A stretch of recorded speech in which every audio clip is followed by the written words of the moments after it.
વરાછામાં આવેલા Aryan omelette centre આનંદ ધારા gate number 2 ની સામે સુમેરુ સ્કાય રોડ મોટા વરાછા પર આવેલા આર્યન આમલેટ સેન્ટર પર લુખ્ખા તત્વોની જેમ બેફામ બનીને 3 થી 4 ઈસમો દ્વારા આર્યન આમલેટ સેન્ટરના માલિક અને તેમના ભાઈઓ ઉપર જીવલેણ હુમલો કરવામાં આવ્યો હતો। પહેલા આર્યન આમલેટના માલિક સંજયભાઈને 3 ઈસમો દ્વારા પહેલા લોહી લુહાણ કરી દેતા એમના દ્વારા પોલીસને બોલાવવામાં આવી હતી। ત્યાંથી એ ઈસમો ફરાર થઈ ગયા હતા। લોહી લુહાણ હાલતમાં સંજયભાઈને હોસ્પિટલમાં ખસેડવામાં આવ્યા હતા। જેવા ત્યાંથી પોલીસ વાન નીકળી જાય કે તરત જ ફરી એ લુખ્ખા અસામાજિક તત્વો ફરી એના ભાઈઓ પણ જીવલેણ હુમલો કરી દીધો હતો। એ બે ભાઈને તો રસ્તામાં દોડાવીને જાહેર રસ્તામાં લોહી લુહાણ કરી દીધા હતા।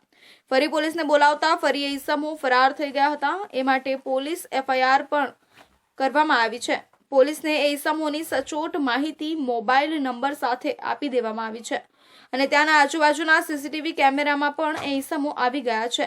તો પણ હમણાં સુધી એ ઈસમોને કંઈ પણ કરવામાં આવ્યું નથી અને એ ઈસમો હજી સુધી ધરપકડ કે અટકાયત પણ કરવામાં આવી નથી। પોલીસ તંત્ર દ્વારા ઈસમોને બચાવવામાં આવી રહ્યા છે। જો કે આવા ઈસમો હજી પણ પકડાયા નથી કે જે ઈસમો ખુલ્લેઆમ શપ્પુ બતાવી અને રસ્તામાં જાહેરમાં દોડાવીને જીવલેણ હુમલો કરી શકે તો શું આ ઈસમો કોઈને જાનથી ના મારી શકે?